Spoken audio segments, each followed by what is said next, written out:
Ayan, mga ka-wonder. Ano po, umuulan pa po kasi palagi umuulan. Malakas pa po yung ulan sa labas. Kaya pupunta sana ako ngayon sa baba kasi bibili po sana ako ng bigas. Parating umuulan kasi.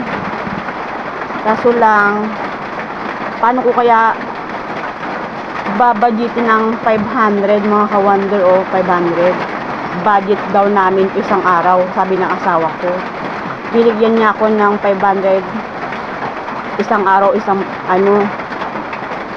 paano kaya namin babudgetin ng isang araw ng 500? Kasi ang 200 po kasi mga ka-wonder para sa estudyante ko. May dalawa kong high school. Dun sa bayan po sila nag-aaral. 100 ang kada isa nila. Dalawa sila di 200 mga ka-wonder. Meron pang 300 nito. Yung dalawa kong elementary, may baon din. Tag 10 pesos kada isa nila.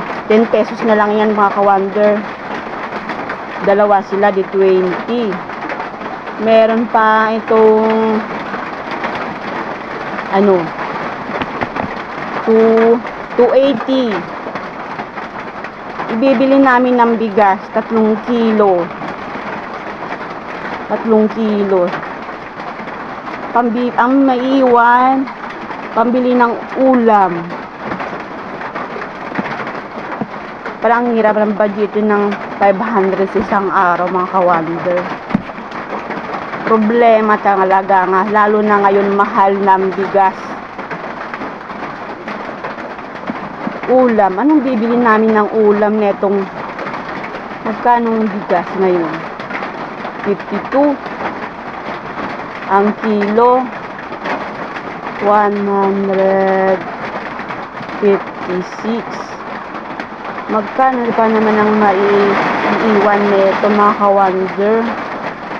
Ang hirap naman po mag-budget nito. Pang ulam, almusal, pananghalian, hapunan.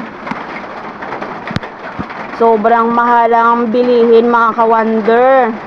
Paano babudgetin ng 500 isang araw? Lalo na pag marami kang anak. Di makaya yung anak ko mga ka-wonder. Paano ko papakainin ng